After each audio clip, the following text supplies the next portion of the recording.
Alright, let's discuss the thrusting while keeping a halfway straight face. In case you haven't seen the previous video with the actual testing, it'll be linked down below.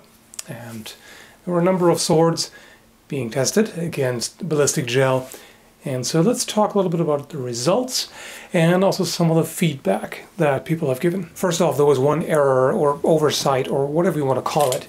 With this Tachi, one thrust performed a lot worse than all the others, and several people pointed out that it seems to have hit the metal strap. Double checking it, looking again at the footage, I have to agree, it looks like that's exactly what happened. We didn't notice it at the time, I didn't catch it during editing. What you didn't see is that there were actually two other thrusts with this blade that we discarded. That didn't actually go all the way through. Just a little touch. Yeah. And feel the edge. Oh, you can... Yeah, the point is right there. 11 centimeters? Oh, that skipped off. That skipped? Well, it slid. Oh, yeah. Just under 8 centimeters or 3 inches. Neither of those hit a strap or the ratchet itself. And if I had noticed it at the time, I would have taken one of those two instead of the one that hit the metal.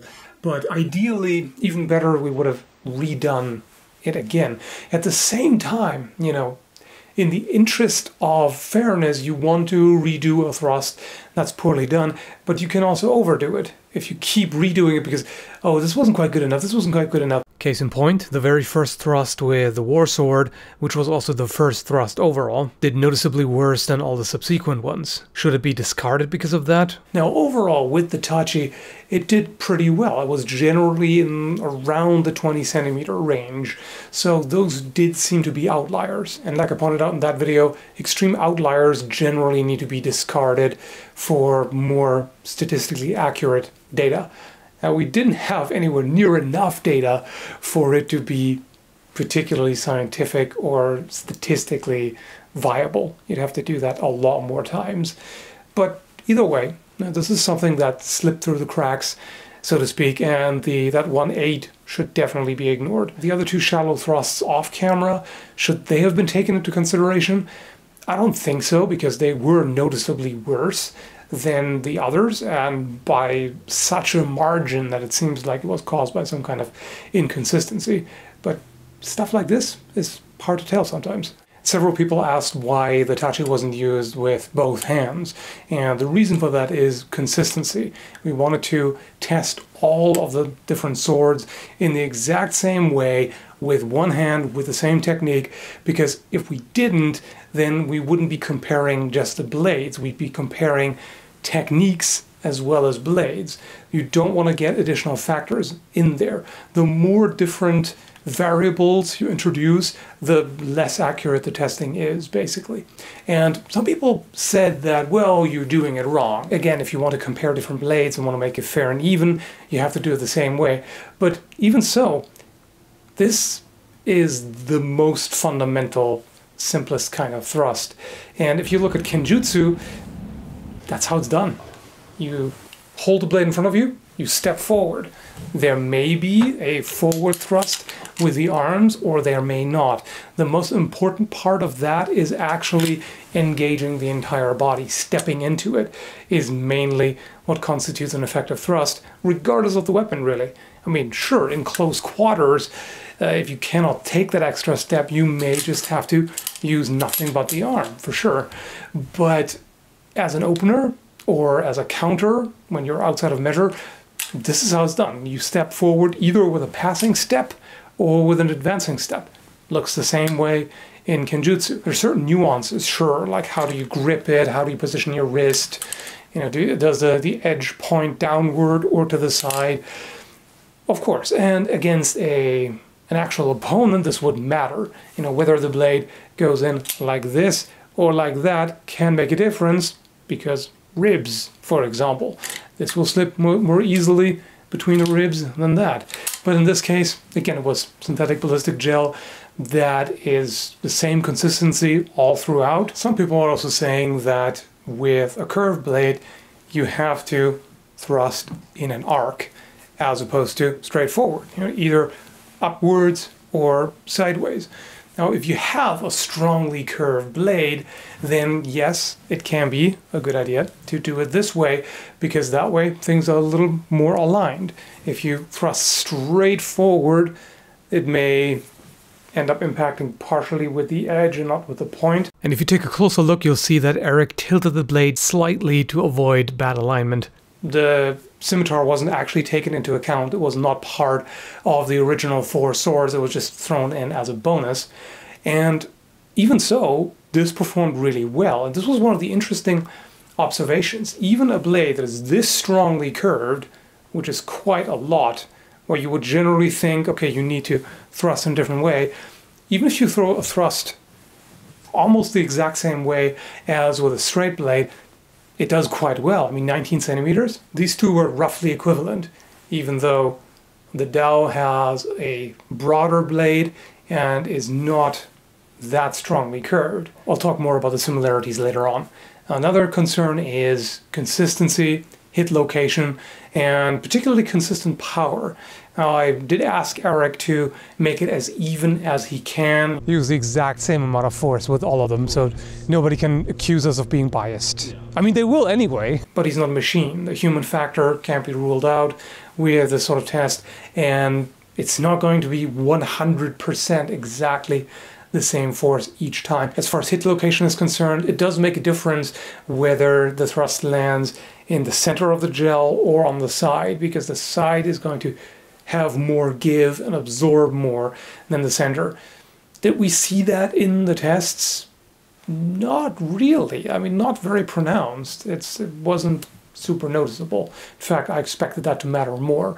But either way, this is one of the reasons why I asked him to cycle through all the swords and do the same number of thrusts in the center as opposed to the outside with each sword to, again, keep it as even as possible. All right, so what about over-penetration? This longsword here also was thrown in as a bonus. We didn't take it into account for the direct comparative testing of the 4 swords. This was just to see how far can you get if you do a two-handed thrust with a thrusting optimized blade. How far can it get? And as you saw, pretty ridiculously far. It was basically 2/3 of the blade, if not 3/4. Now, is that useful in combat? Several people pointed out that you don't want over-penetration because that makes it harder to withdraw the sword. And especially if you have multiple opponents, if your sword is stuck in one person, it may not be good. And you don't need that much to reach internal organs. So 2 things to keep in mind here. One, there was no bone here. So it was just a ballistic gel. Gel is harder and tougher than flesh and skin, but not as hard as bone, obviously. If you were to hit bone with all these blades, the difference would be quite a bit more pronounced. In that case, I can pretty much guarantee you that a more rounded point like this wouldn't get quite as far as a needle point, such as this. Having a dedicated thrusting sword obviously isn't the only choice. It's not the be-all, end-all, but it can help in that it simply requires less effort, as opposed to having to use both hands and just step in aggressively to get the penetration you want. You could just do a relatively light thrust. You could even, with a blade like this, you could even get away with just an arm power thrust. It would still get pretty far because there isn't going to be as much resistance with a strongly tapered blade like that. And if there's armor to contend with, then this is clearly a good choice. I mean, this is an anti-armor longsword, essentially. It's made to thrust into the gaps of plate armor and penetrate through mail armor. Even if you have soft armor, like a gambeson or some other kind of medium armor, if you will, this is going to help quite a bit to get through it. Okay, so which factors actually matter for how well a blade thrusts? Curvature is just one, the thickness as well, and the cross-section. Now this one here, the Dao, you can see it widens a little bit toward the tip. So this is to make it stronger and prevent it from just collapsing if you thrust against hard material like bone or armor. And when I look at the shape of this point, I would expect it to be quite effective in the thrust because of how gradually it curves and widens, as opposed to the touchy, which is much more abrupt. So you can see it's a different angle. This profile widens sooner, and it's also a thicker spine than on the dowel. So this is the interesting thing. When I look at these two, I would expect the dowel to do better in the thrust than the touchy. But it didn't. The touchy did better. Why is that? Frankly, I'm not entirely sure. My best guess is that it's because the overall width of the blade on the touchy is less than on the dowel. So if you have a narrower blade, overall, even if it's thicker, it should do better. The stiffness would be another important factor. A more rigid blade is going to thrust better. The touchy, of course, is very rigid. The blade on the dowel is somewhat more flexible, but doesn't really make a difference. They are both very rigid blades. Another surprise was the Ewart Park bronze sword. This did way better than I expected, even though it's quite a wide blade and it's a relatively rounded tip. Like, it's not extremely pointed. It is a spear point style, but even right at the point, it is wider than a lot of the others. If I compare here side by side, right at the tip itself, there's just less material here than on the bronze sword. But it's not very thick, it's double-edged, and it tapers very gradually. I think this is another factor. At first, when I looked at this, I figured it would probably not go terribly deep just because of how wide it gets at the widest part of the leaf blade. But if you taper it gradually enough, that can make up for it. So there's no abrupt change in width or curvature here at any point.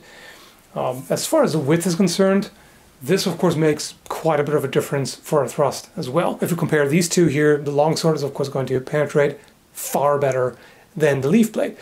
But at the same time, the leaf blade is wider than the longsword, even right above the guard. So this creates a much larger wound, of course. So a blade like this would have more trouble penetrating bone, whereas a needle point would probably just punch a hole clean through it. But this might break bone apart. For example, if this enters between two ribs, it might spread them open and crack the bone, things like that. I think the reason why the scimitar did quite well is also because it's a fairly narrow blade. Like, it's got a thick spine and it's strongly curved, but it is basically kind of a needle point almost at the end, and it's very gradual. It only widens slightly, and that's quite a narrow point. So the less resistance you have at the point, the easier it is for it to start in on the thrust, and then as long as there's no abrupt change in curvature or width, it's going to go in without too much trouble. And finally, the most important question of them all, what's with that car? I can't tell you, it's not ours.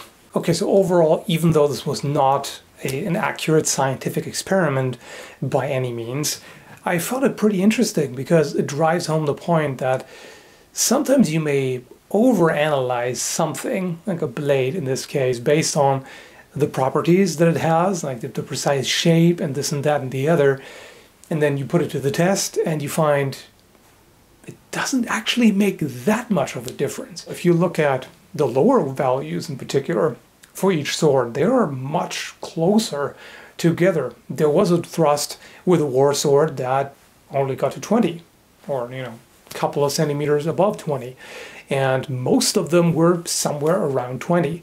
So if you take the average in particular, I'm sure if we did another 50 rounds of that, the averages would probably be pretty close. So although blade shape does matter, you can certainly overestimate and overanalyze at times, and I do intend to do more of these tests in the future, ideally with a better setup. I would really like to at some point do that with a purely mechanical setup. I can't do that with the locations and equipment that I currently have, but maybe I'll be able to do that in the future. We'll see. That would be pretty interesting. Until then, I hope you enjoyed the tests. Check out the links in the video description below. One of them is a link to a HEMA tournament, the second Long Point League event of 2019. This is not a sponsored shoutout, by the way. I'm not getting paid for it. I just want to help out a fellow HEMA practitioner to draw attention to that event. In addition to 3 longsword tournaments and 1 open saber tournament, there will also be the first HEMA fashion show. What?